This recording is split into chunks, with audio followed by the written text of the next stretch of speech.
Assalamualaikum semuanya, kembali lagi bersama saya dalam pembahasan kali ini yaitu tentang sel. Oke deh, sebelum kita membahas, coba deh kamu flashback waktu kamu SD dulu, terus lihat diri kamu yang sekarang. Suatu hal yang paling jelas terlihat berbeda adalah tinggi kamu, betul atau enggak? Oke, jadi pertambahan tinggi seseorang itu salah satu faktornya adalah karena sel yang ada di dalam tubuh kamu mengalami peningkatan.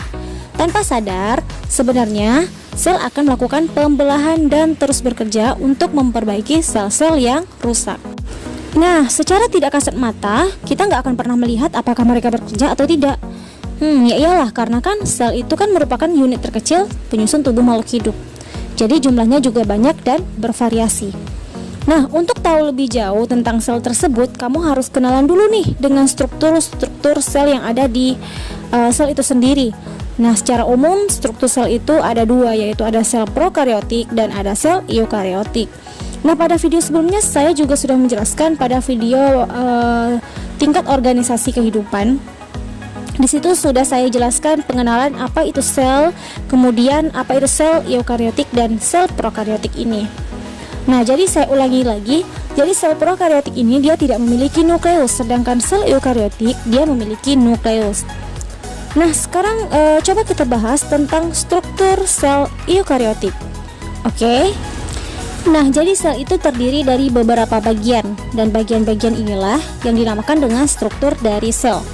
Nah, jadi struktur sel itu ada bagian luar dan ada bagian dalamnya. Nah, kita coba lihat contoh struktur sel pada sel eukariotik terlebih dahulu. Oke, seperti yang kita ketahui bahwa sel eukariotik ini merupakan sel yang ada pada 5 kingdom itu kecuali bakteria, karena bakteri itu selnya sel prokariotik. Oke, sebelumnya pada video sebelumnya saya sudah jelaskan juga bahwa sel eukariotik itu merupakan berasal dari bahasa Yunani yang artinya eu itu sebenarnya dan karyon. Oke, jadi sel eukariotik ini memiliki nukleus, sedangkan yang prokariotik dia tidak memiliki nukleus. Oke, bukan hanya nukleus, jadi banyak sekali struktur yang ada pada sel eukariotik ini, dimana ada 3 struktur inti pada sel eukariotik, yaitu ada membran plasma, sitoplasma, ada nukleus. Kemudian kalau pada yang tumbuhan itu ada dinding sel. Nah, oke, kita masuk ke yang pertama, yaitu tentang membran plasma, di mana membran plasma atau membran sel ini merupakan struktur sel yang memisahkan bagian dalam sel dari luar lingkungan serta berperan sebagai pelindung sel. Bukan hanya berperan sebagai pelindung sel, fungsi lain dari membran plasma ini yaitu mengatur keluar masuknya molekul-molekul, kemudian menerima rangsangan dari luar atau sebagai reseptor. Nah, kemudian ada dinding sel. Jadi dinding sel ini terletak pada sel pada tumbuhan.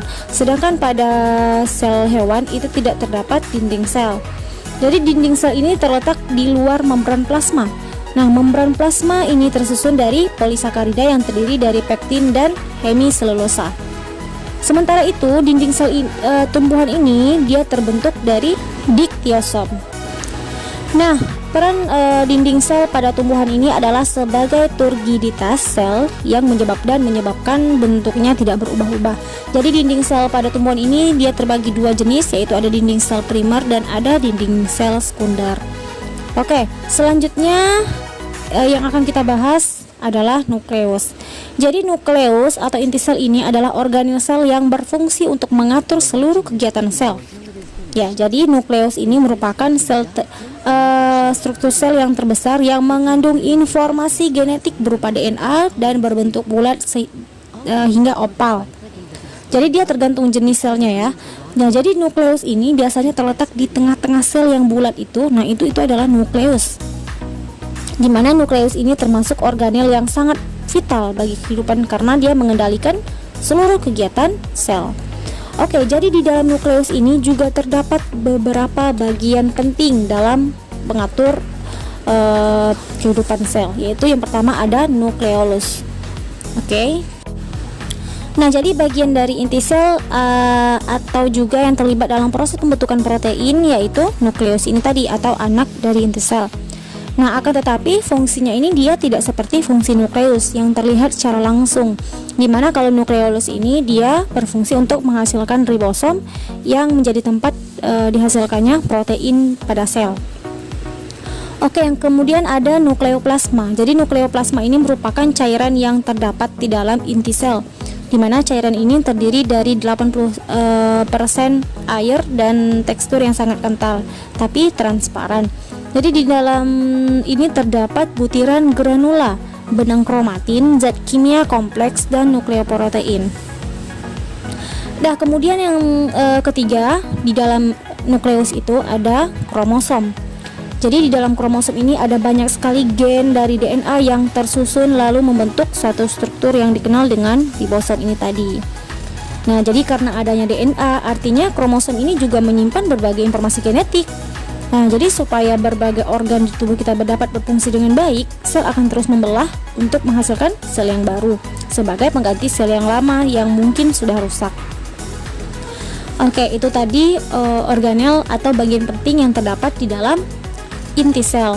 Nah, kemudian struktur inti dari sel yang ketiga adalah sitoplasma. Nah, jadi di dalam sitoplasma ini terdapat beberapa organel. Nah, jadi di dalam sitoplasma ini, dia ada berbentuk cairan, namun di dalam cairan itu terdapat beberapa organel yang ada di situ. Nah, jadi di dalam sitoplasma ini dia meliputi isi sel, kecuali nukleus ya, karena nukleus tadi ada di tengah-tengah. Nah, di mana organel-organelnya adalah yang pertama ada retikulum endoplasma. Jadi RE ini adalah rangkaian membran yang berkumpul dan membentuk semacam kantung gitu. Jadi retikulum endoplasma ini dia terbagi menjadi dua, ada RE kasar dan ada RE halus. Di mana RE kasar ini berfungsi sebagai tempat melekatnya ribosom dan juga membantu sintesis protein yang ada di dalamnya. Adapun kalau fungsi dari RE halus ini yaitu untuk mencerna karbohidrat, kemudian mensintesis lemak dan menetralkan racun.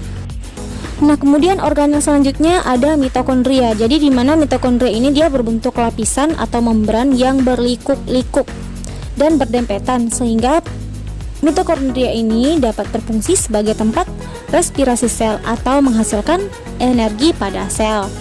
Oke, kemudian selanjutnya ada ribosom, di mana ribosom ini organel sel yang berfungsi sebagai tempat berlangsungnya sintesis protein atau pembuatan protein. Nah, jadi ada dua macam ribosom. Jadi ribosom itu terdapat di dua tempat. Yang pertama ada ribosom yang menempel pada RE dan ribosom yang berada di dalam sitoplasma. Jadi ribosom yang ada pada RE ini dia berfungsi sebagai menghasilkan enzim penguraian untuk dikirim ke luar sel. Sedangkan ribosom pada sitoplasma ini dia berfungsi untuk mensintesis protein untuk sel tersebut. Oke. Nah, kemudian ada badan Golgi. Jadi badan Golgi ini merupakan salah satu organel sel yang berfungsi sebagai pembentukan lisosom dan lipoprotein. Jadi badan Golgi ini juga berfungsi untuk mengolah kembali hasil sintesis protein yang ada tadi pada RE tadi.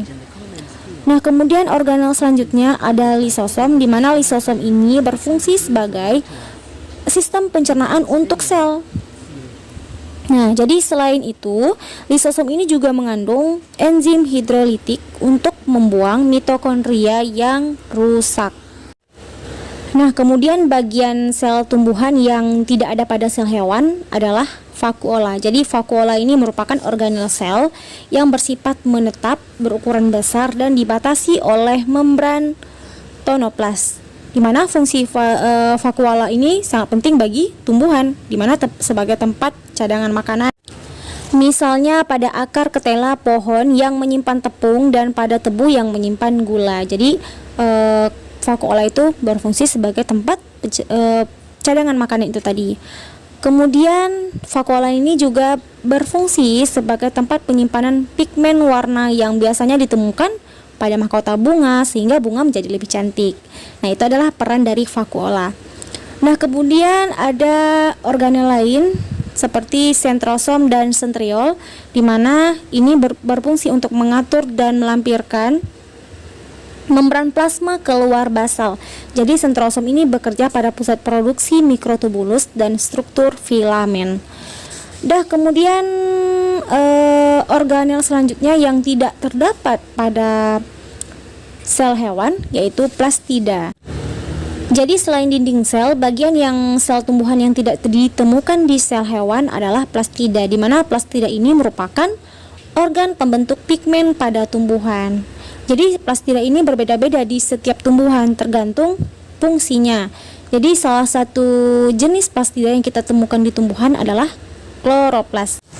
Nah, jadi kloroplas ini dia sangat berfungsi sekali bagi tumbuhan, di mana kloroplas ini dia mengandung, jadi kloroplas ini plastida yang banyak mengandung klorofil. Nah, kloroplas ini dapat ditemui pada tumbuhan hijau seperti ganggang, tumbuhan paku, lumut, dan tumbuhan bunga. Oke, selanjutnya kita masuk ke sel prokariotik. Nah, dimana kita tahu bahwa sel prokariotik ini terdapat pada mikroorganisme seperti bakteri atau dalam kingdom Monera. Jadi struktur dari sel prokariotik ini fungsinya itu hampir sama dengan sel eukariotik. Hanya saja ada beberapa struktur dari sel prokariotik yang tidak dimiliki oleh sel eukariotik. Kemudian begitu juga sebaliknya, ada struktur yang dimiliki oleh eukariotik namun tidak dimiliki oleh prokariotik. Di mana struktur dari sel prokariotik ini sama seperti ada membran plasma, sitoplasma, ada ribosom, dinding sel. Kemudian kalau pada sel prokariotik ini dia terdapat kapsul. Nah, jadi kapsul ini merupakan struktur pelindung sel ketiga setelah membran plasma dan dinding sel pada sel prokariotik ini. Kemudian kalau pada sel prokariotik dia terdapat bulu rambut. Nah, jadi bulu rambut ini yang berfungsi sebagai alat pelekatan sel bakteri pada suatu permukaan dasar atau benda. Kemudian struktur lain yang dimiliki oleh sel prokariotik namun yang tidak dimiliki oleh eukariotik adalah flagel, di mana flagel ini disusun oleh mikrotubulus yang memiliki fungsi dalam pergerakan sel. Nah, contohnya pada makhluk hidup yang memiliki sel prokariotik adalah bakteri dan ganggang biru atau cyanobacteria. Oke, kemudian kita akan membahas tentang perbedaan dari sel hewan ke sel tumbuhan. Bisa dilihat pada tabel yang ada di video, di mana banyak sekali perbedaan-perbedaan yang ada di sel hewan dan sel tumbuhan, di mana ada dinding sel, di mana sel hewan ini dia tidak memiliki dinding sel. Kemudian pada sel tumbuhan terdapat dinding sel. Kemudian ukurannya lebih kecil sel hewan dibandingkan sel tumbuhan lebih besar. Kemudian ada kloroplas, di mana tumbuhan itu memiliki sedangkan sel hewan tidak. Kemudian ada sentriol, cadangan makanan, vakuola, baptisida. Nah, jadi banyak sekali perbedaan yang dimiliki oleh sel hewan dan sel tumbuhan. Oke, sampai di sini dulu video yang saya buat.